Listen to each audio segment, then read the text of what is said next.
So I'll tell you, the things they want to talk about, the things I want to talk about are kind of crazy.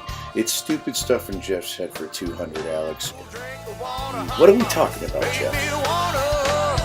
Dang. Hey guys, it's Jeff. We're back again with another episode and some meaty stuff today. Something big from the state just popped out there as a thought. I'm going to go after a little bit of Shannon Sharpe's comments earlier yesterday about Giannis and more, including WRWTAG pickoff winner, the first one already this year, and talking about a whole bunch of killer stuff in Wisconsin and more. So, hi guys, I'm Geoff Landon. I'm your host, as you can tell, duh. And if you've been watching this, you already know who I am. Just kind of breaking down some breaking news on this, and I'm going to pull this out there from it. It was a proposal more than anything. Doesn't mean it's going to happen. And if it does, what are the effects of what happens? What I'm talking about here, if you haven't heard, Tony Evers has decided to propose a option for 14 counties to stay open until 4 a.m. July next year, wrapped around the Republican National Convention. Now, this is quite something in the add-on. We want to get this. This comes from the Milwaukee Journal Sentinel, everybody. I'm going to share this with you so you get a chance to see it. So here you go. This is on Instagram right here. It reads, Governor Evers calls for 4 a.m. bar time during RNC. The measure would go into effect in mid-July 2024. Let's read this thing so we get a real good chance to see it. Governor Tony Evers is reviving a proposal to allow thousands of visitors and residents in 14 counties to indulge. I wanted to point this out when they say this, to indulge in Wisconsin's favorite pastime until just before dawn during the Republican National Convention next year. Under a measure included in Evers' 2023-25 state budget plan, bars would stay open until 4 a.m. during the mid-July 2024 when the Republican Party will host the National Convention in Milwaukee to nominate its presidential candidate.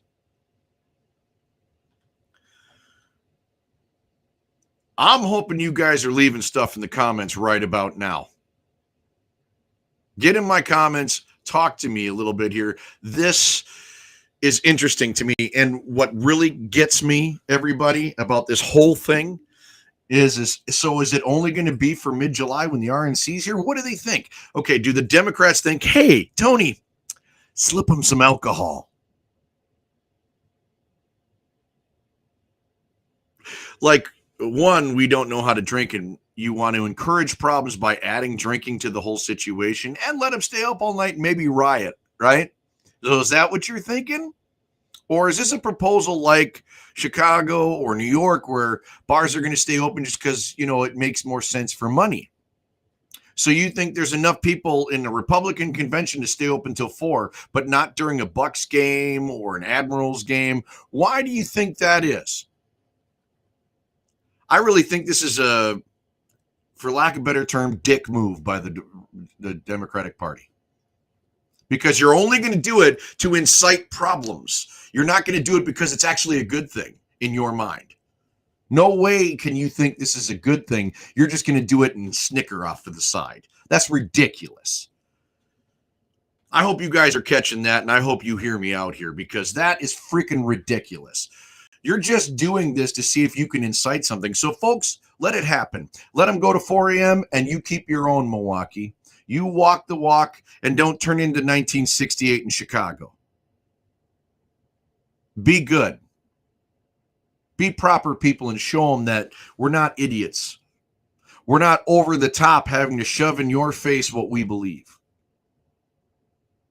We come in, we celebrate who's going to be in there, and we're good. But that's a dick move. That really is. I'm calling you out right now, Tony Evers. I'll leave it at that. I don't like politics, and this is one of them right here. You're either going to do this because it's good for business, and you're going to do this because you think that it's going to help things, or you're doing this just for that period of time to see if you can incite violence. That's ridiculous. And I hope you hear this. I don't know how you guys feel about it, but the Tony Evers proposal to me seems just on purpose. There is no thought process that says this is good for business. I mean, it just allows the bars to be open a little bit longer. We're helping our friends in business. Well, that's an easy excuse. But what you're trying to do is see if people get drunk long enough to screw something up in the middle of the night because of the heat of what it can be, because it's a democratic city in a democratic state, or at least where you are. And then you're going to decide, well, right in the Democratic county, since they decided to come to our town this year, let's just put a wrench in things. That's what you want to do. So you think the Republican Party is going to stay up till 1 a.m. and there won't be enough time to go visit the bars after they're done, right? So, invite the Republicans out for a drink. Tony, I got an idea. Why don't you come down to Milwaukee and show a little bipartisan support and have a drink with some of the Republicans? See how that goes. I think that's a strong proposal from the Republican side. Fine. If we're going to pass this, you're coming down and having a drink with us. As a matter of fact, bring your contingency of Democrats along just to say, hey, here's a peace offering. We open the bars and everything for your time.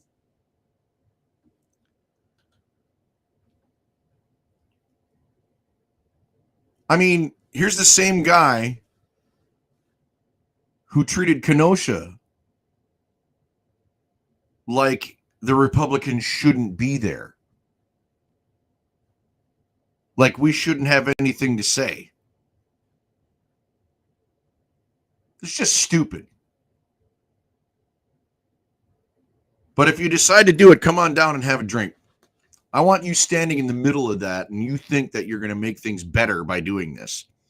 You're telling me that you're trying to raise money? Wait, so we're being capitalist about this? We're trying to help a Democratic county make more money on the Republicans? Is that what the thought process is? Because that's ridiculous. Just stupid.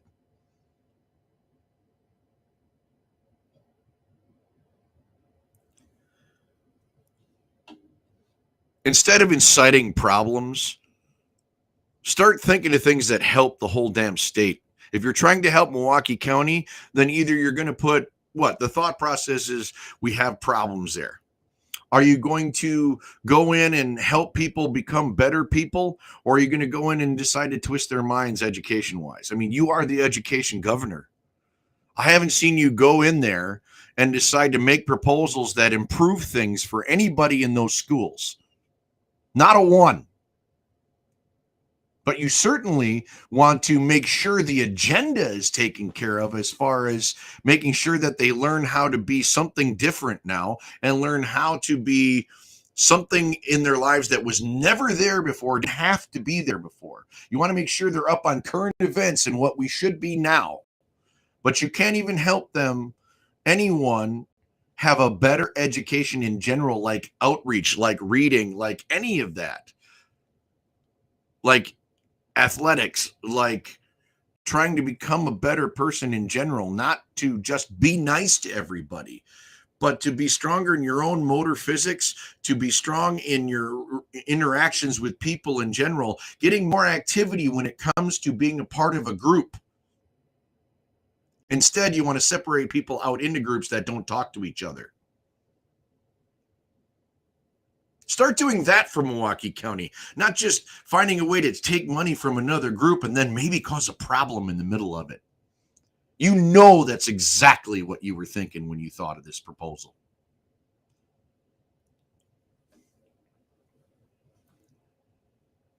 Just unbelievable. Okay, now that I can get off the political bug for a moment, thank you very much. Woo, man. Oh, I was getting a little worried there. I was a little hyped up about that. I mean, don't get me wrong. It's not like it's going to help a bunch of entertainers down on State Street. Not only that, but if this proposal goes through and we decide that we're going to make bars in Wisconsin, who's already considered one of the drunkest states in the world, you're now going to also get ready, musicians, because you know what's going to happen next? Get ready for the 1 to 3 acoustic shows when everybody's wasted. Get ready for bars wanting to have entertainment in 1 to 3 after the band's done or after the DJ's done and they mellow out again. and they still want entertainment. Or get ready for but wait, we're open till 4. Why can't you stay a little longer? It's going to happen. I'm telling you, it's going to happen.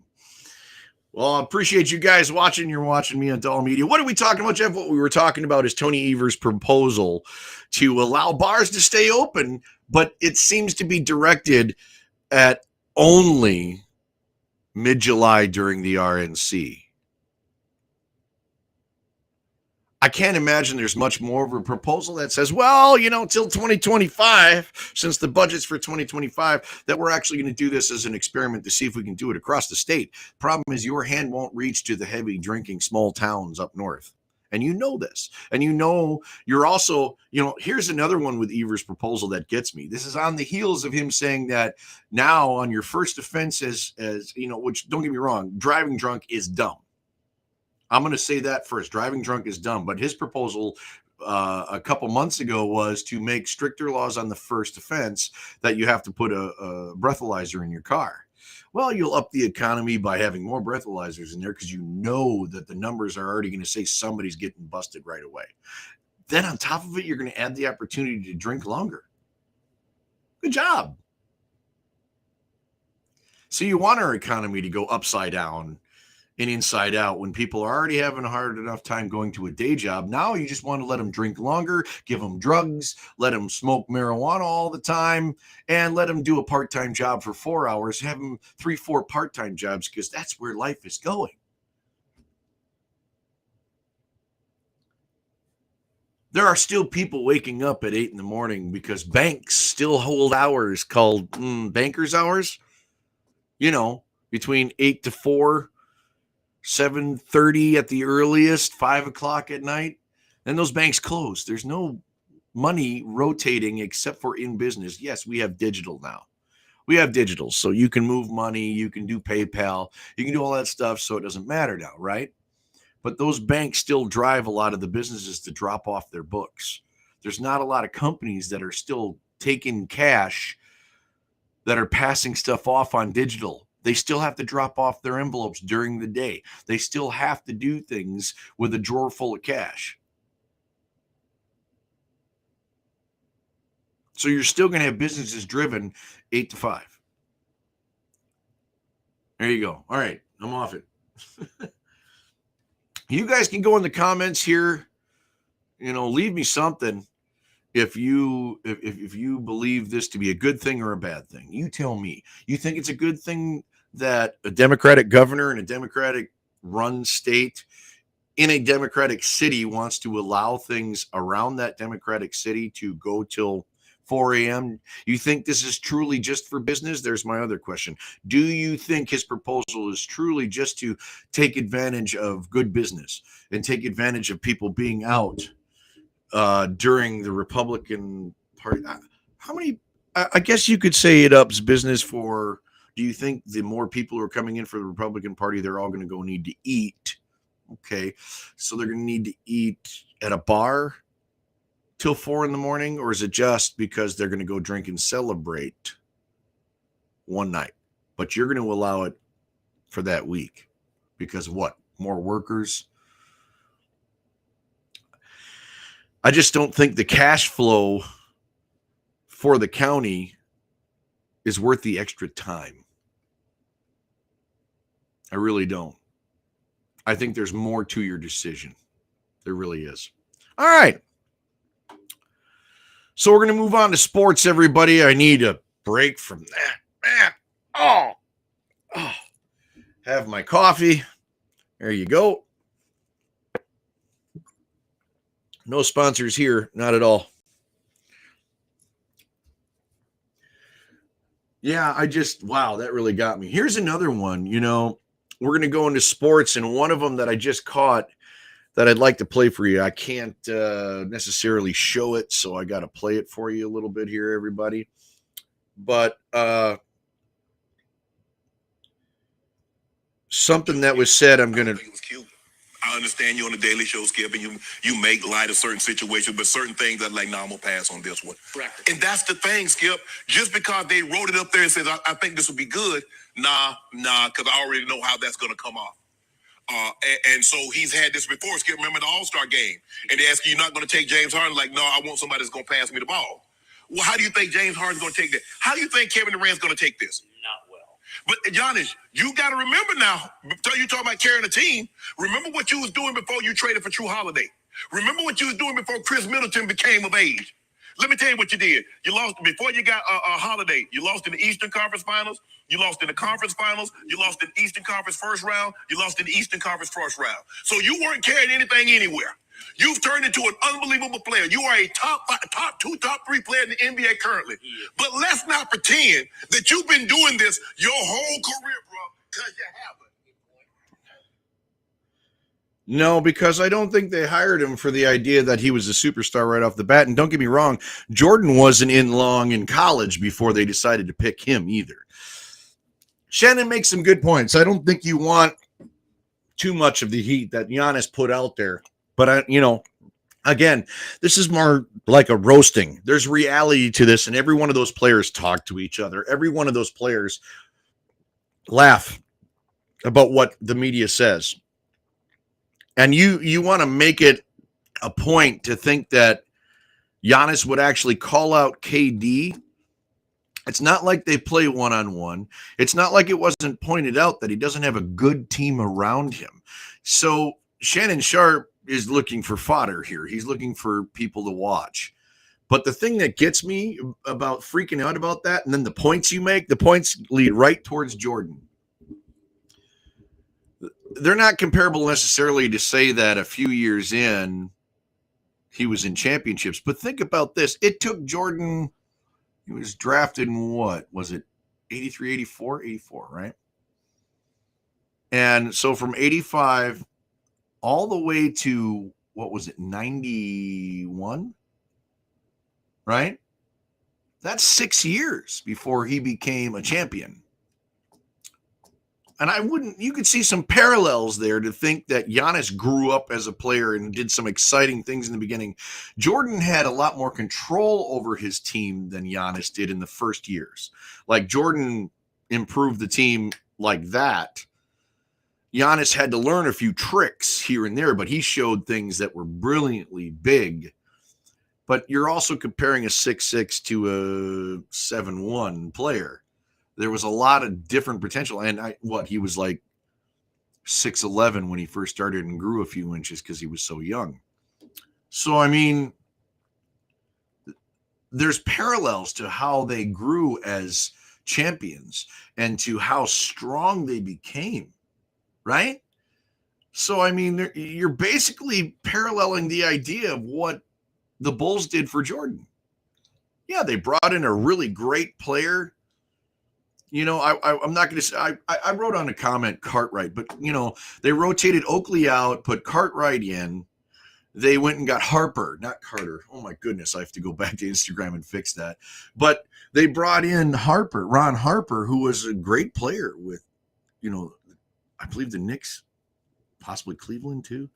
But Ron Harper was a really good player, right? And they also drafted top-of-the-line guys, similar to what the Bucks did. They moved out guys that just weren't fitting for a guy that was a good role player.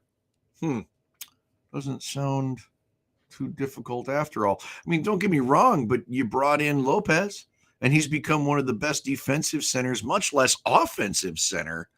I think he's done more than Cartwright has. But, you had Horace Grant in there too. You built these great players that you brought in. So you brought in these players. So Horace Grant to Lopez, I think that's a good one for Brook Lopez and Horace Grant as how they fit in the styles of the teams. I think Horace had more inside game. Brook can actually do more than Horace, I think, in some way, shape, or form, especially from a center position. But as far as comparable value, I think those two guys are very similar. So then you go to the idea of Middleton is Pippen. Grew up, got better. Now, Pippen was brought in, if I'm not mistaken, from the college, right? And of course, we picked up Middleton from the Pistons. So Middleton actually wasn't with the Bucks right up, but again, growing into his own, no different than Pippen did, to the point where when Giannis is out, Middleton is our strength in some way, shape, or form. That's going to be the scorer, the guy who calls for things to move around. Right now, you bring in Drew Holiday. Well, shoot, Paxson, great point guard. Right, we didn't have that early on, and so instead of it being a developed type of guy, although we have Carter now, who's killer, right? But you have these role players that are in there that have been moved in. There's very much parallels. There's very much parallels to what Milwaukee is doing for Giannis that the Bulls did for Jordan. So developing a super team, and this whole super team joke is exactly that. It was a joke, Shannon. Relax. It was a freaking joke. It was meant to be like a roast on purpose. So it looks like this, but ha ha ha, we know it's not. And don't get me wrong, but KD's not the one who brought the super group in. KD got drafted, and then, Kyrie was pulled over, and this guy was, James Harden was pulled over. And don't get me wrong, but James Harden knows he doesn't pass. And when he does, he'll point out, hey, I passed. Look at that nice pass. But James Harden can't be a shooter by passing. And it's a joke. So James knows how to take it. He'll move from team to team and still pass to the big man in Embiid. He'll pass to KD and give it up. But that's why he wanted out of the Nets, because now it became KD and Kyrie, and James really didn't fit into the mix. It made sense. Now he's a scorer that Embiid needs that Ben Simmons wasn't. It only made sense. Come on, you guys. It's because of his style of play. He doesn't deny that. He's not going to get pissed off about that. Come on. It's all for your ears fodder. There's no reality to it. Giannis knows he's not going to lose these guys' respect. Now, at the same time, there's guys like LeBron who might feel slighted by saying that Giannis is, the star now. And I just think it's a good group of stars. You've got stars, and the whole thing is packed full of meaty, great players. I use the term meaty a lot, guys. Sorry about that. It's just me. But I just think, Shannon, you're looking to fit in as a journalist, and you're still a football player. Love you to death. You and your brother have the brightest smile and the biggest personalities, so you belong. But I really think you should go to the NFL Network. You'd fit in better. I just don't think you need to be going up against Skip. They're just going to script you the whole way. And stay unscripted, stay in football that you know. All right. So that's my Shannon Sharpe story there for a moment. Now, moving on, sticking with the Bucks theme. The Bucks win 15 in a row. Woo, baby. Man. And they look good doing it. They were down. They were down, man. But what that shows you is Budenholzer knows how to talk to these boys and makes his adjustments like he needs to, and they respond. And it was kind of something to sit there and watch the plethora of talent just roll off the bench and just come right in and keep the fire going. Oh, my God. Jalen's a bouncy speed burner. Drew is like stop, start, mess you up, fly right by you, and you didn't even know it was going to have you. So smooth. Right? Yeah, and, Connaughton and Allen had off-day shooting, but, still essential on great pass making, right? So you're going to miss your shots, too. Let's face it. If you're shooting 40 from 3 or less, and, you're shooting 50, 60% in a game, you're missing your shots, guys. So shots are going to be missed. But, the game goes so fast, you also have to get a shot off in 24 seconds. That's expected out of the game these days, right? You're not holding the ball and making proper shots every time anymore. Duh, we've known this for years. But it's just impressive to see how well and how formatted and how strong they can push the ball when they want to. The one thing I think I'd like to see is their transition offense improve a little bit. There's a lot of fouling going on in their transition offense. They're not really burning anybody to the other end of the court. And they don't have the alleys quite figured out yet on transition offense. But that being said, their defense is so good that, fouls are good for, but, obviously making your free throws is going to be a big deal too. They struggled with that a little bit yesterday. So, there's the things you need to talk about, little things you need to address. Know that you have great players. You don't have to, pressure them into saying, you need to do this. They're going to figure that out. And Budenholzer knows that. And I think that's what's exciting about it all, you guys.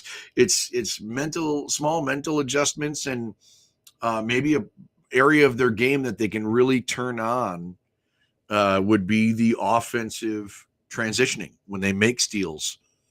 Because I think what you saw Bulls with Jordan and Pippen, what you saw with the Miami Heat with LeBron and Dwayne Wade, is you saw this breakout with alleys where you saw plenty of plays at the rim on transition offense. And that, right? Such a big deal. Now, where Golden State would take that to another level is you got a guy like Curry and Klay Thompson in their early run where they would actually pop threes in transition. So their transition offense took on a whole new meaning, and it kind of blew your mind because you had like 3-4 guys who could do that. They're kind of settled back into a normal NBA game now where their transition offense has to go to the rim. But you still have that firepower, right? So, I could see us having that with Allen, Drew, Holiday, where if they're firing threes on transition offense, that might be something. Connaughton can do it. I wouldn't make Connaughton be a firing three on transition offense. I'd like to see Connaughton be a wing that drives on rebounds and stuff because he's so bouncy. But we're looking at ankle injuries for shorter guys, right? Anyways, they don't have much to improve, but I think if you're going to see them go to even another level, watch out for transition offense. That would really add a dangerous finish to whatever they can do already. So really excited about the Bucks in that way. All right, moving on, guys. We're already a half hour in and I haven't even taken my break. I don't need much of a break, but here's to find out what you're looking at. DAHL Media.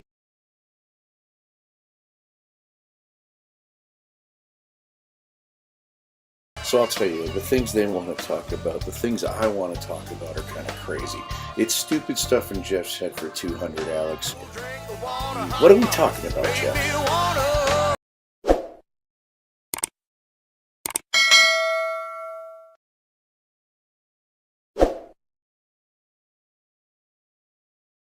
That's right. Jump out to our YouTube and like and subscribe, you guys. Hit the bell to find out where you can see this show more often on YouTube. And it's just so much smoother through that too. So find me out there on YouTube. We're going to be here on all the other social medias we're on, including Facebook, LinkedIn. We're expanding the more and more we do it. So please do jump on that. Give me your thoughts on that. Now, moving to local music. Music in general, which is pretty awesome. Checking out chats as well, guys. If you guys want to say something, love to have you on there. Good to see you. Coming to local music, wanted to toss this out. I want you to check this guy out. I'm going to jump a little taste and flavor of Mr. Dan Liepien. Check it out. It caught my eye and it had me thinking, this world's looking a little bit better buzzed. Oh, heck yeah, it is. I think I found the answer when the going gets too tough. The good Lord didn't put me here to be down, so raise 'em up.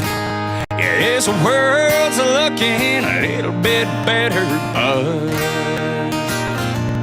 There you go. That's Dan Liepien, Better Buzzed, everybody. And loving, he's doing the throwback feel. So we can be thankful for old country for some of us guys that are into it. You know what I mean? So Dan's really pulling in the old country feel, and we toss this out there as a congratulations. He's one of the first pickoff winners for the Hodag pickoff this year. So congratulations, Dan. Well deserved. And he's got Doc Bromberg there on guitar. So I mean, that guy's got a history in Wisconsin country music. So he went after some good folk there in the band. So proud of you, buddy.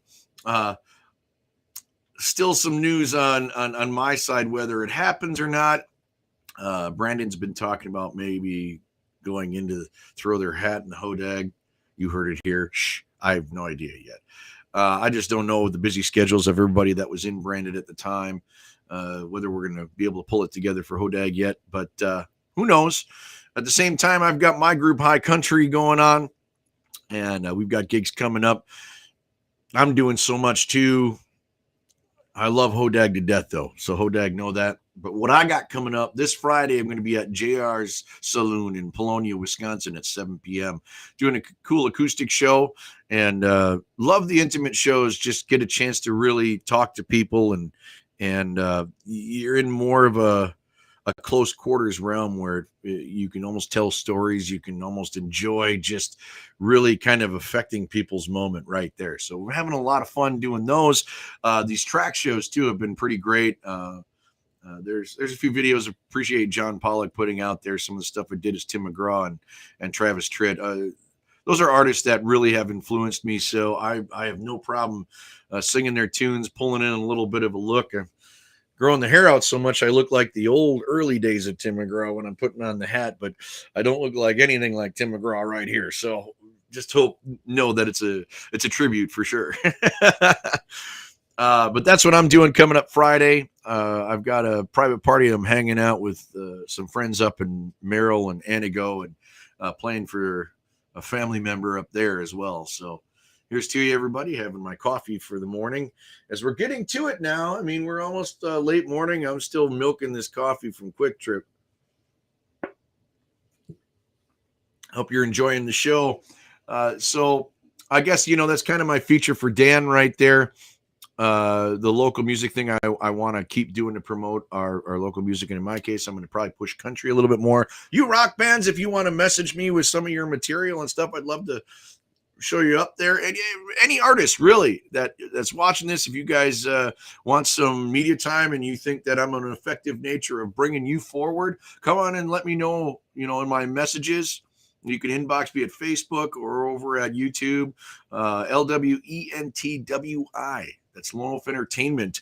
I can show you that right here, everybody. Yeah, LW, Lone Wolf Entertainment was what all started all this stuff for me. So you can find me there on my email as well, LWENTWI@gmail. We're going to get more of a website style coming up.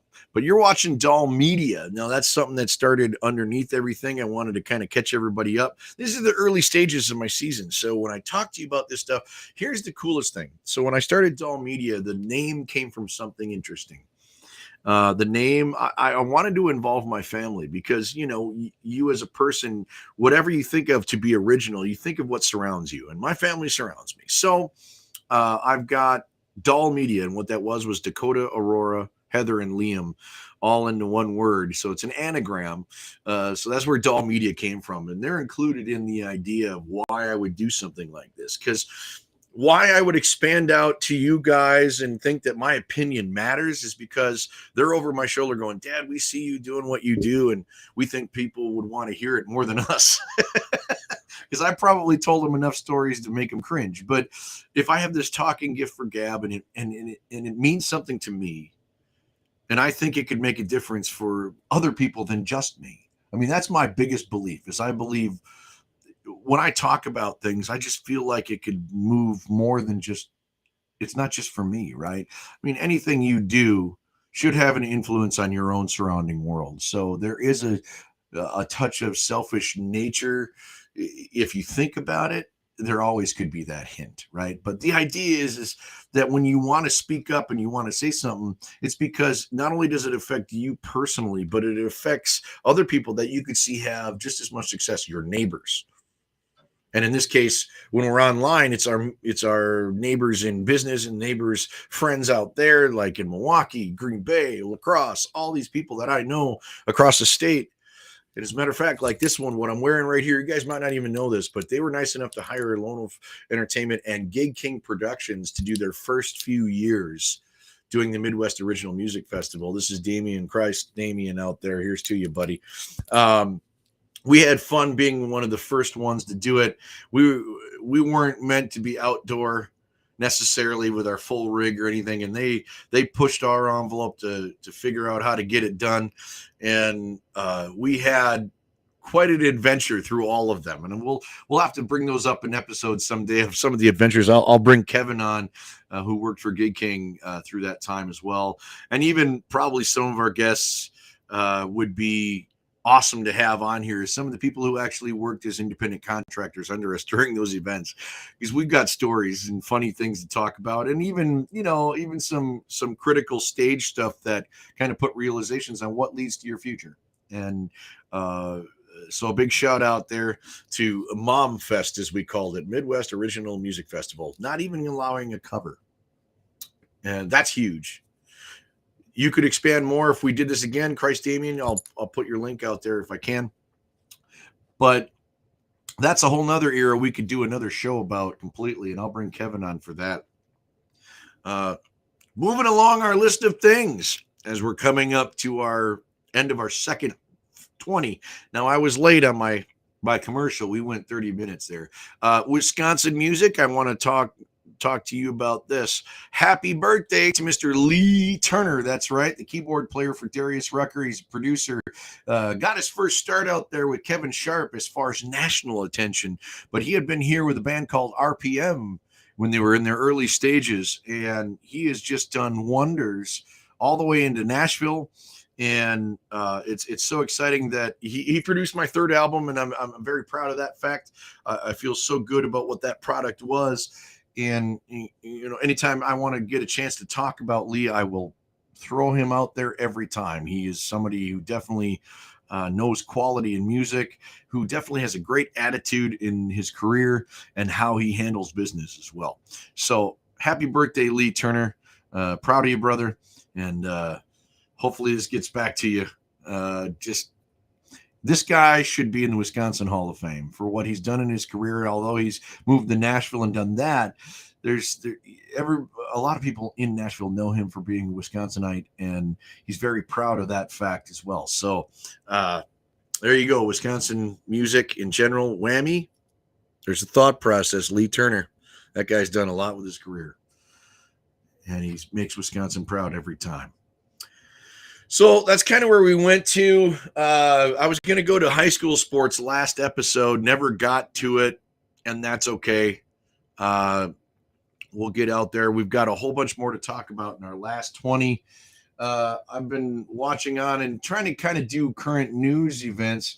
I've had to do it a little bit more through some things, through the journal and things like that online. And, here we go. Oh, very cool. So, yeah, actually, I can toss this out there. I was supposed to do sound on Friday. I had a calendar glitch, which I'm going to get better at this all the way around. But it's a lot of work to do 3-4 different calendars for websites and your, personal stuff. And it's a blur. So when I was doing my calendar, I put it on Google, and I had this trick where I was going to do open dates. I don't know if you guys have ever run into this, other musicians, when you're working on Google. This is one of the things we can talk about. What are we talking about? We're going to talk about bands who do their own promotion, their own work off the stage instead of just having a company do it or be signed by a label, right? So local bands, calendar, website, right? Let's get that right. I'm going to put this out there so you guys can see it. So when you come back and ever watch this again, you know what we're doing.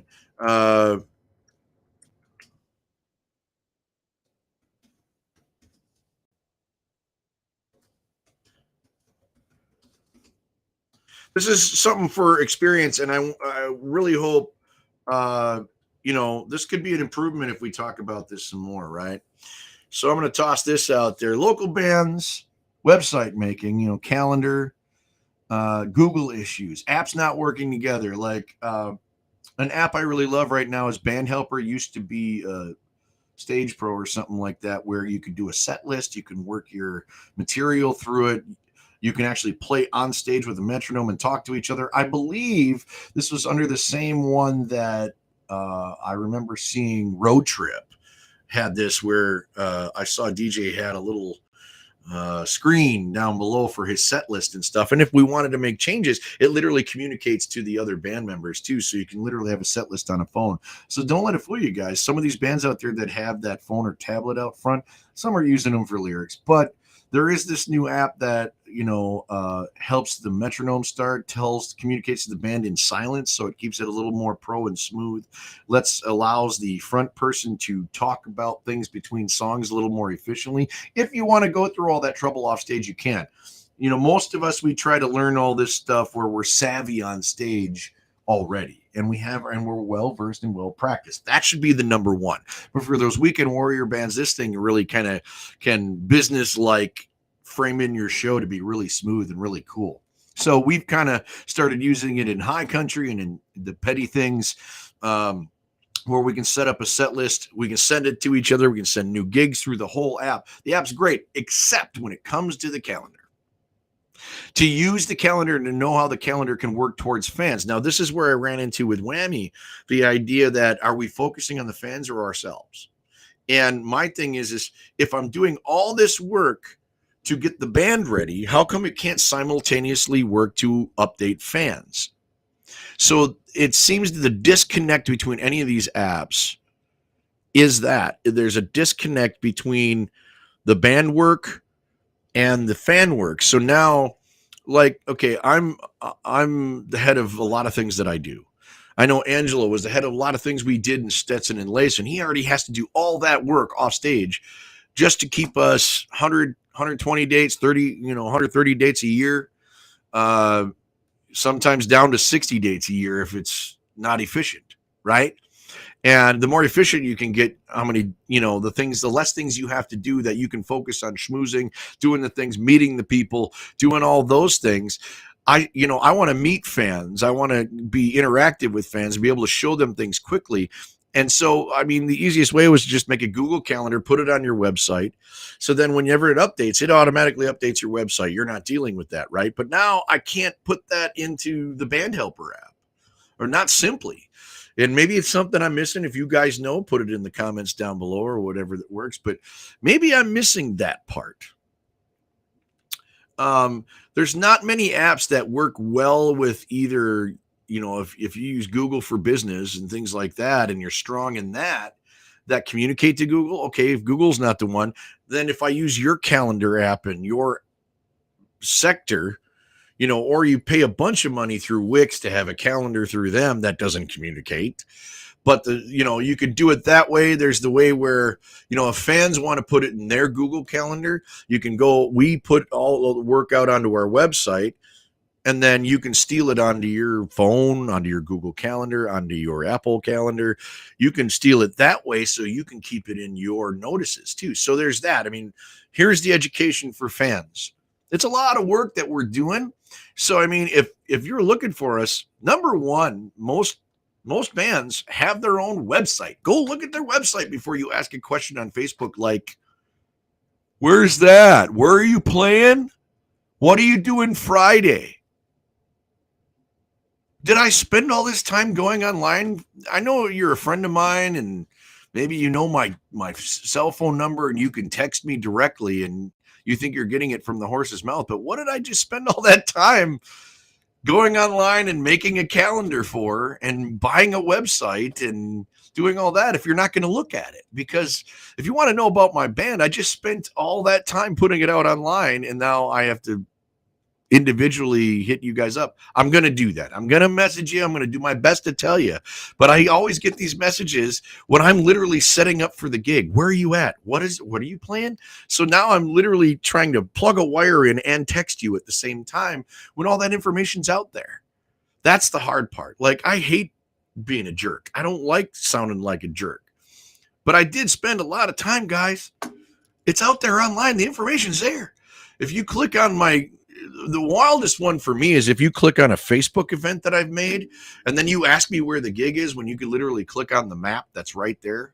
When you can click on the address and it'll give it to you in maps. I'll teach you. But I got to imagine this is literally coming. There are certain people that it's literally coming from people who are also musicians, who are also online, and their family members are online, and they're still asking me in the comments, where is that? What time is that? And they're like, you just made that comment in the event I posted. Click on the event. It's all there. Like, I know we're not that unsavvy after being on Facebook this long. So you know that with other bands too. I mean, this is my full-time job is entertainment, guys. Entertainment, media, being out in public, trying to make people aware of things that maybe they don't know. That's where my voice has worked. You know, I mean, I made it a spiel of mine when I ran karaoke that if I'm going to be the guy that's hosting the show, okay, great, I can sing. That's awesome. But at the same time, in between songs, it can get monotonous just hearing this voice without having something important to say or something that is witty. I would hope. I'm not as witty as some people or that fast witty. I got to think about it. But sometimes stuff comes out of my mouth fast enough and it actually wasn't too bad. So I should just trust it, right? So when it comes out, I'm like, I'm just going to talk about something that maybe it turns their head. Maybe it garners their attention for a moment. And it's kind of like, yeah, and it's not even funny or overly. It's just a momentary thing that people would get, you know. So one of them was, you know, rush hour traffic sucks in Milwaukee. I'm sure anybody who lives down there gets it. If you lived in Nashville, it's even worse. If you live in LA, it sucks, right? So, but everybody who's ever driven a car and gotten stuck in traffic suddenly has this moment. So one of the things I came up with is there must be somebody on the radio who said, follow the car with the red X. And that red X must be right in front of me because everybody's cutting me off to get in my lane. To get ahead of me because they must be winning money on that car with the red X. And I got a few people at the bar when I said that on the microphone on my way, you know, that was the travel out to my gig time when I explained that. I got a few people that were probably turned around facing the TVs during karaoke and not really, you know, responding. I got them to turn their heads. And then the next song got them to tap their foot because I hooked their ear. And so to me, finding that ability and knowing it was working, maybe it would be applicable when I get older. Like, this is how we learn our craft. This is, I'm telling you stuff you don't even have to know. But, you know, you think Joe Rogan was just a comedian? Or do you think Joe Rogan was just an MMA announcer? Or do you think Joe Rogan was just a podcaster and all this other stuff you didn't know? Depends on what era you're in. But yeah, Joe Rogan was a comedian. Why? Because he could relevantly see things in the world and make fun of it.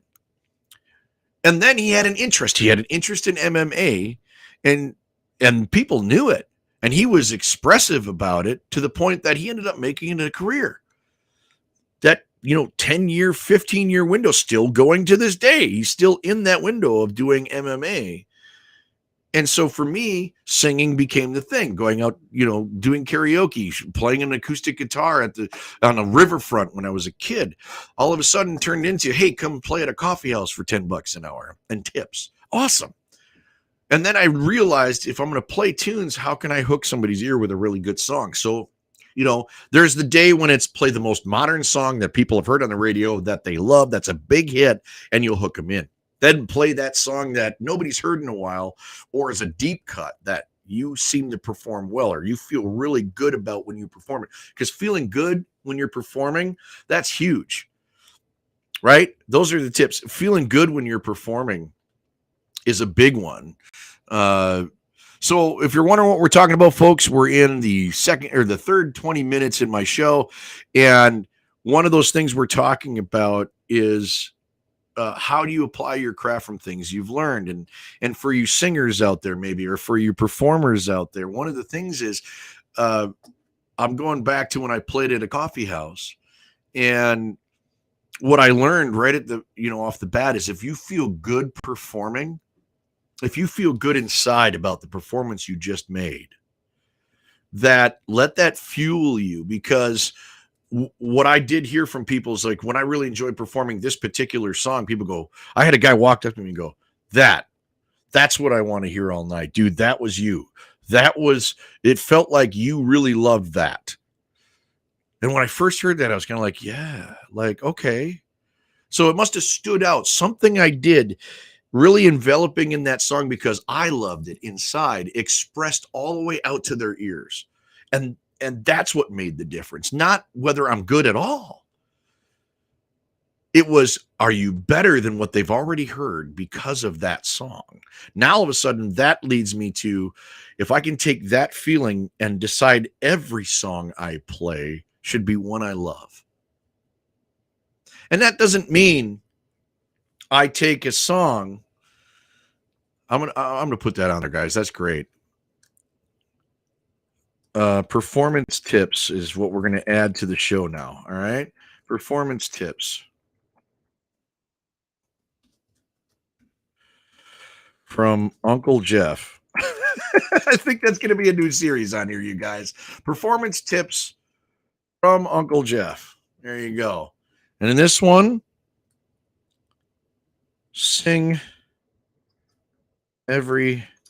perform every song. I'm just going to put every song should feel like you like it, like you love it. There's a piece of advice I can toss out there, everybody. Performance tips from Uncle Geoff. Every song should feel like you love it. Might have to put that in a series. So you're going to get performance tips during my show, I think, because that's the one thing I can give for advice for some of you musician friends I have already on Facebook and things like that, is what I discovered. I remember a friend of mine. I say a friend of mine. I actually was dating her at the time, and she's close in the family. Let's put it that way.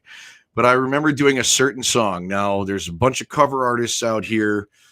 They're going to know what I'm going to say right at this moment. And the song is All Summer Long from Kid Rock. It became a blow up. I could toss you another one. Chicken Fried from Zach Brown. Let's go down the list. Fishing in the Dark. Every band has probably tried it, heard it, knows it drives people wild when it starts playing. Even when we thought that Kid Rock was knocking people, like in the end, Kid Rock's song, when it first kicks in, right? Just that lick, and knowing it had the Sweet Home Alabama lick, yet it had this, the drum fills like R&B, because the drum fill is like coming in, like a live version of coming into Young MC, right? Because that drum fill was like Young MC's Bust a Move. And so that feeling, all of a sudden people want to dance, and they're out there on the dance floor, and they're like, even if they don't like Kid Rock, country music, being Republican, or if they think it's, or they're offended by it's a rapper trying to be a singer, blah, blah, all the politics go away when that drum lick kicks in. And so the whole room livens up just because of that one song, and you're going, God, and the band goes, this is Mustang Sally. Again, we got to play it again because somebody's still asking for it. And there's still one or two people in a month that'll ask me, hey, can you play All Summer Long? And you're just shocked. You're like, this hasn't driven you insane yet, but yet what I ran into was this particular person, Donna. She said to me, you're not owning that song. So I'd find myself trying to remember lyrics in the middle of the song, or if I was singing it, I wasn't phrasing it how it felt like. Now, I don't phrase every song perfect. I don't hit every note perfect. And sometimes I go down where it's supposed to go up and big. You'll go down. But all of a sudden, what started happening is I was still developing the feel of the song. And she's right. I didn't get it. I wasn't performing that song like I loved it. Why? Because the first view I had was great. People are just going to want to hear this song. Doesn't matter how I sing it. And so, but then what started happening, literally in the first few times we were doing it, she came to me and goes, you don't look like you own that song. Like every other song you sing, you own it. But that one, you don't own it. And so it doesn't turn me on to go hang out. I thought about that and I was like, that's it. And I thought, if there's going to be a song I just am not a fan of, but like people respond to it, if I'm going to put it in the band, I'm going to perform it like as if I'm that artist, or like if it was something that I would play every day, just to make sure that it comes off like everybody wants to party. Now, there's all types of nuances to playing a song in a band that have to happen for your performance to come off too. So, you know, there's that whole other technique as a performer. Once you add other people into it, they have to do the same. So I guess, you know, when you get into a band perspective, when you're in a band, when it's that tight, it's called a band of brothers, a band of people for a reason, a band of that groups together to turn it into something bigger than just you alone. Then they need to believe the same thing. Every song should feel like you love it. And so guys who can compartmentalize that and do it and put it into their hands, and they're playing bass or guitar or drums, or, you know, what we do is we learn the craft to that point that every fill, every lick that we play feels like we love it, because we do. We love playing, right? That's all you have to say is, I love playing music. Oh my God, I get to play music today, right? So you introduce that to your hands, your body, your mind. All of a sudden, it does show. Like that guy said to me, like, I've been playing for a while, and obviously he says, that song right there, I believe that. When I've had a couple people do that to me over the years, and they're probably music listeners, other musicians, right? And they were able to show me certain songs just by pointing that out in that one instant. And so now I started realizing when those moments happen, or somebody, now to the point that when I put my set list together, or I think of songs that I can do, now it's to the point where I'm going to play the songs I love to play. And it's not just because I love to play them. I've had earlier younger artists that I've worked with that have decided to make this comment. And I'm going to add this in so you know where I'm talking about this. This statement.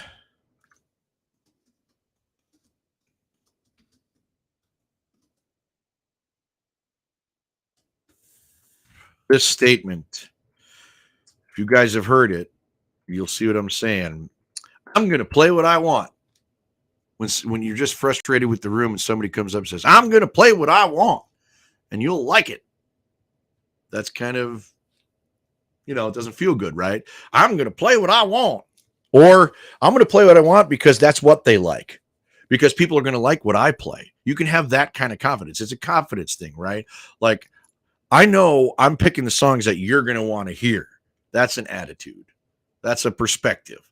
And I've heard this a couple times from different artists, and that's true. I mean, but it's not because I know you're going to like it, because I'm going to make you like it, because my talent is so damn good, you're going to like it no matter what. You can't come from that perspective. You can think about it, but the thought process is actually this.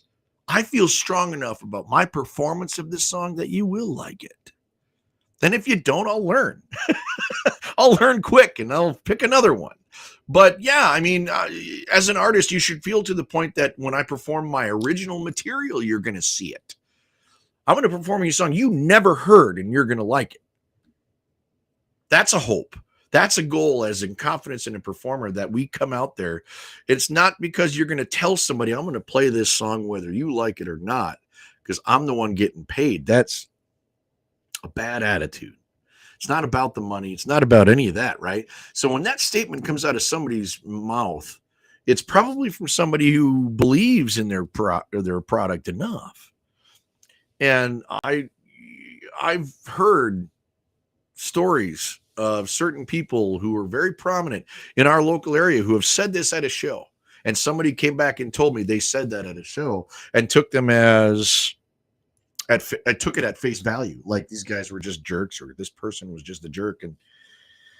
And I kind of sat back and went, well, you look who you're talking about, you know, and I never took that for granted, because it's somebody who's been in the business, been doing their thing. And, you know, situationally, they probably got cornered.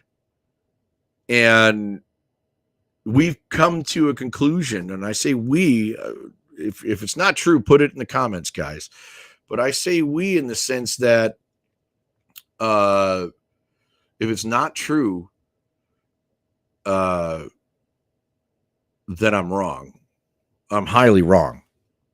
And you can give me comments of why I would be wrong. But, you know, I'm going to go in with the confidence that I can play you a song that you're going to go, love it. Now, how many times have I heard this? I'm not a country music fan, but I like you. I like that feeling. Like, do you think I grew up just straight up country music as a kid? Probably not. Dan Liepien, I'm sorry, buddy. You're going to have to explain to me that one to get it right. We don't talk enough. I'm such a jerk. I want to make sure I get that right because I want to support you all the way, brother. But we got to talking a while back, and I can't imagine, you know, he actually sang in rock bands from what he told me, but he really loves his old country, you know, and he wanted to bring back that style. He just feels that style is important to him. That part is genuine as hell.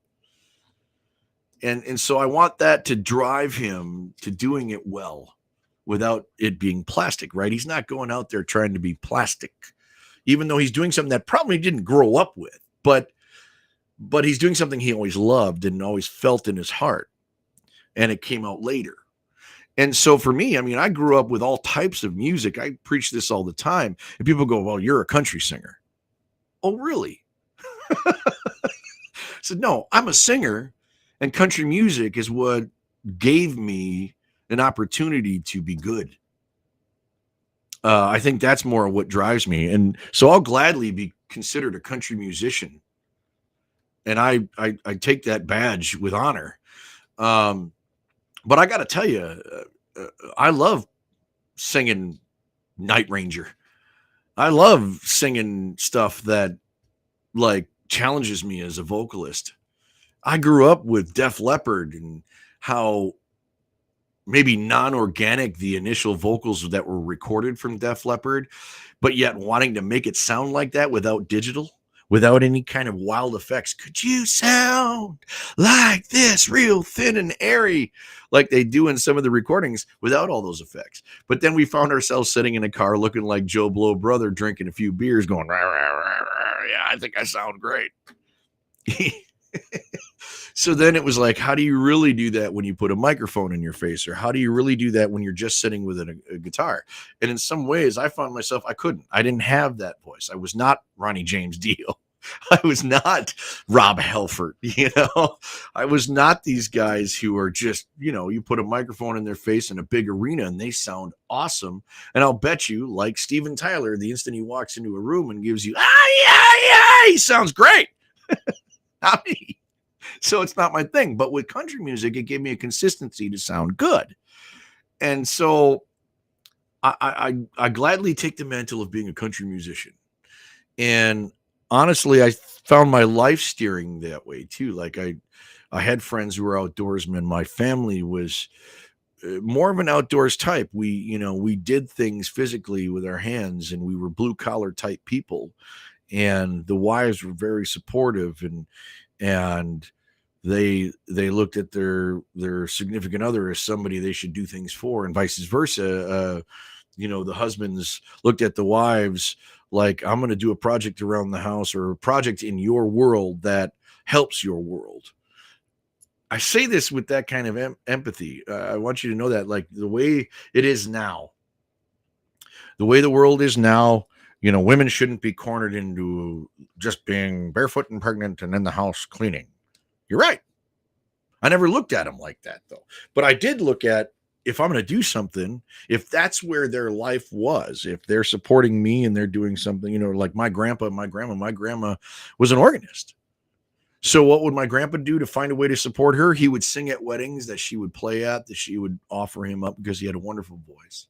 And he would sing loud in church every time, and he'd be there every Sunday with her singing. It's the best support he knew how to do, right? And at the same time, she'd come home and she'd make dinner for grandpa, and she'd make him his favorite eggs in the morning. Or she would, she was just so amazing at keeping things food longer. She knew without having to spend a bunch of money on Tupperware, because she knew they could afford to keep a car or 2 cars going, that he could get to work and she could go run to the market while he was gone. And so she knew saving money at home while he was working did the job. So that's kind of the thing that may be the life that family is in. And you may think that people took their lives for granted and said, you don't have to be in this world of just man, woman, perfect. The woman does the work at home and does it all for the man. That's not necessarily how it was. It's just, that's where life was. Now where we're at, my wife works her butt off hours after hours helping other people out. So what can I do? I can improve this house so when she comes home, she can relax. She doesn't have to do a bunch of housework. She also finds a way to say, well, I see that you're gone on the road. I see that, you're a former injured vet, right? That probably can't work as long as he wants to.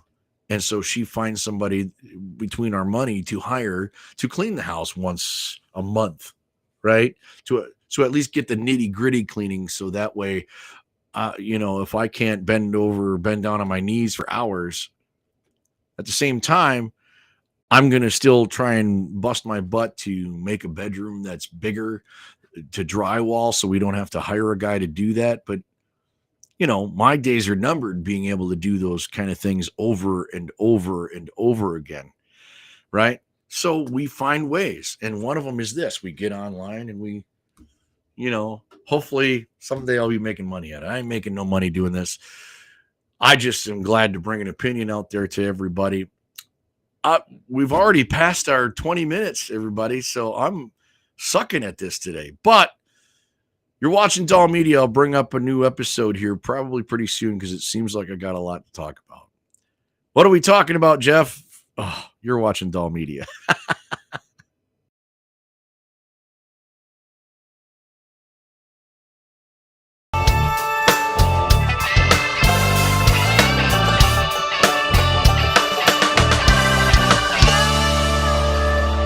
That's kind of it.